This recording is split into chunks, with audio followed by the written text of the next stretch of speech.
भोजपुर में घटना घटी, तुरंत सरकार ने सबसे ऊपर के जुडिशियल कमीशन का गठन तुरंत करने का काम बिहार की सरकार ने किया। कोई यदि गलत है तो उस पर कार्रवाई हो। पहला दिन जिस दिन आवेदन दीजिएगा, 10 दिन तक यदि हमारे किसी ऑफिसर ने आवेदन पर कार्रवाई नहीं किया, मेरे कार्यालय से उसको पहला नोटिस देने का काम हमारी सरकार करेगा। नमस्कार, मेरा नाम आलोक है। आप लाइव स्ट्रीज देख रहे हैं। देखिए, बिहार के आरा जिले में भरत भूषण तिवारी का इनकाउंटर हुआ था। उस मामले में जांच शुरू हो गई है। बिहार के मुख्यमंत्री सम्राट चौधरी साफ साफ कह रहे हैं कि जो न्यायिक जांच होनी है वो होगी और कोई भी दोषी बचेगा नहीं।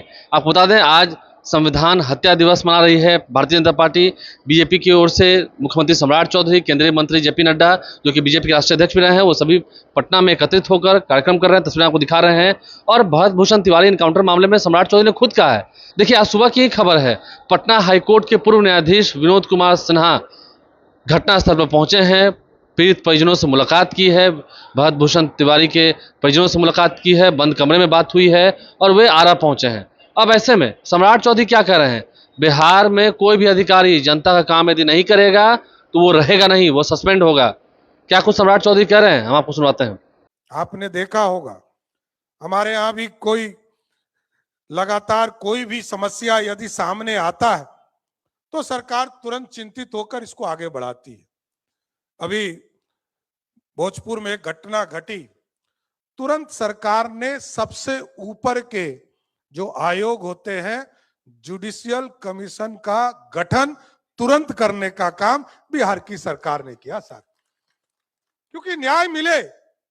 कोई यदि गलत है तो उस पर कार्रवाई होगा। और बिहार की संरचना में सबका साथ, सबका विकास, तभी तो हम आगे बढ़ पाएंगे। और साथियों, आज मैं बताना चाहता हूं, आदरणीय नड्डा जी आए हैं बिहार। हम लोगों की सरकार ने एक सहयोग शिविर शुरू किया है और सहयोग शिविर के माध्यम से हमको लगभग 1200 आवेदन भी स्वतंत्रता सेनानियों के मिले हैं। साथियों, मैंने देखा है कई लोग आवेदन कर रहे हैं कि हमको पेंशन दिया जाए, हमको सम्मान दिया जाए। कई साथियों ने कहा, राजाराम पांडे जी और रघुपति जी ने, कि ऐसे भी कई साथी हैं जिनके पास कोई प्रमाण नहीं है, उसके लिए भी व्यवस्था सरकार ने किया है। लेकिन जरूर आश्वस्त कर रहा हूं कि एक कमिटी जो फॉर्म करना, इसको तुरंत फॉर्म करेंगे, जिससे जो छूटे हुए लोग हैं उसको उससे जोड़ा जा सकता है।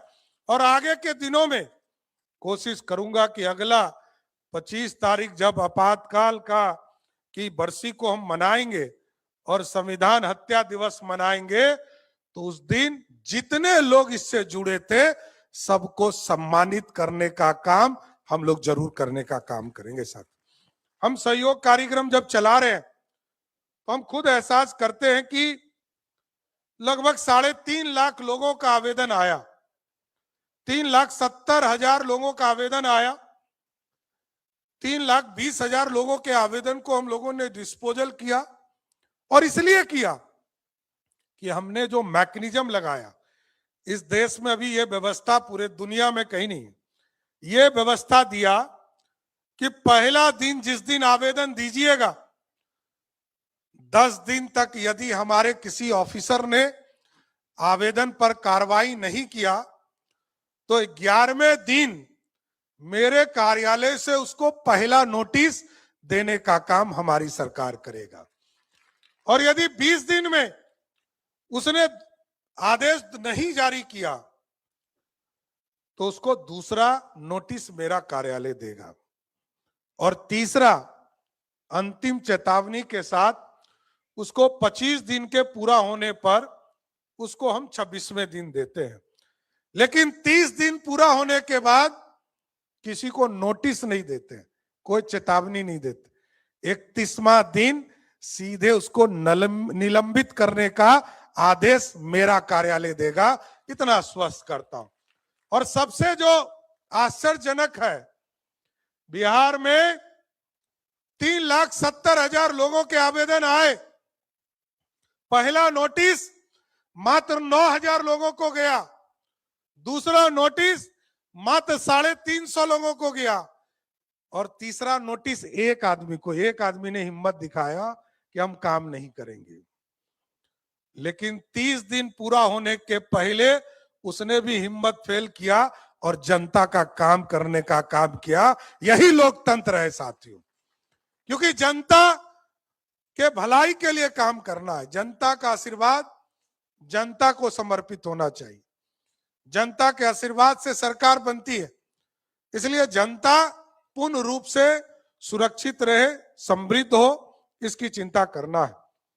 और कई चीजें हैं जिसको हम लोग लगातार बढ़ाने का काम कर रहे हैं, चाहे वो कर्पूरी ठाकुर जी के उनकी विरासत को आगे बढ़ाना हो, वो भी एक तरह से स्वतंत्रता सेनानी भी थे, जेपी सेनानी भी थे, और तमाम लोग को हम लोग लगातार देखते रहे कि कर्पूरी जी ने कैसे इस बिहार को आगे बढ़ाया। मैं जरूर ये कहना चाहता हूं कि नीतीश जी ने स्वतंत्रता सेनानियों के परिवार को भी इज्जत देने का काम किया, उनके परिवार को भी सम्मानित करने का काम किया। और जब वो मुख्यमंत्री थे और मैं वित्त मंत्री था, आपके पेंशन को भी दुगना करने का काम हम लोगों की सरकार ने किया है, और आगे भी आपकी चिंता जरूर करते रहेंगे। विक्रम कुंवर जी यहाँ बैठे हैं, ये लगातार आपके लिए आंदोलन हमारे सामने करते रहते हैं। यहाँ पर रमाकांत पांडे जी हैं, कई लोग अपनी विचार भी यहाँ कर रखने का काम करते रहते हैं। लेकिन मैं जरूर आपको आश्वस्त करता हूं कि आज संविधान हत्या दिवस के इस अवसर पर मैं जरूर आपको आश्वस्त करता हूं कि बिहार की सरकार आपके साथ खड़ी है। लोकतंत्र बचाने के लिए पूरी सरकार आपके साथ खड़ा रहेगा। इतना ही कहकर अपनी बातों को विराम देता हूं, और जरूर कहूंगा कि आदरणीय नड्डा जी इसी आंदोलन से जुड़े और देश की राजनीति में आए।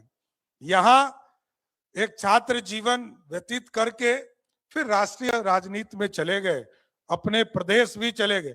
वैसे तो हम लोग पूरे बिहार के लोग आपको बिहारी ही मानते हैं, और बिहारी के तौर पर ही, क्योंकि जन्म यहाँ हुआ और सब दिन आप यहाँ से जुड़े रहते हैं। मैं आपका स्वागत भी करता हूं, और एक आंदोलनकारी के तौर पर आपका विशेष स्वागत करते हुए आपका बहुत बहुत धन्यवाद देता हूं कि आप बिहार की धरती पर आए। बहुत बहुत धन्यवाद। तो तस्वीरें आपको दिखाई हैं, मुख्यमंत्री सम्राट चौधरी ने क्या कुछ कहा है वो भी आपने आपको सुनाया है। कैसे 9000 लोगों को पहला नोटिस जारी हुआ, फिर 300 लोगों को दूसरा नोटिस जारी हुआ, और महज एक व्यक्ति को, एक अधिकारी को तीसरा नोटिस जारी हुआ, लेकिन उसने भी हिमाकत नहीं की जनता का काम ना करने की, नहीं तो सस्पेंड होता है। सम्राट चौधरी की पूरी बात हमने आपको सुनवाई है। आप लाइव सीसा बन रहे हैं। भरत भूषण इनकाउंटर मामले में अब न्यायिक जांच शुरू हो चुकी है। पटना हाईकोर्ट के पूर्व न्यायाधीश विनोद सिन्हा वहां पहुंच चुके हैं, उन्होंने मुलाकात भी की है, सारी बात जानी भी है, और जल्द उम्मीद है, कई पुलिसकर्मियों पर FIR भी हुआ है, जल्द जो दोषी होंगे वो सलाखों के पीछे होंगे। हमारे चैनल को सब्सक्राइब कर लें, साथ साथ फेसबुक पेज भी लाइक करें। धन्यवाद।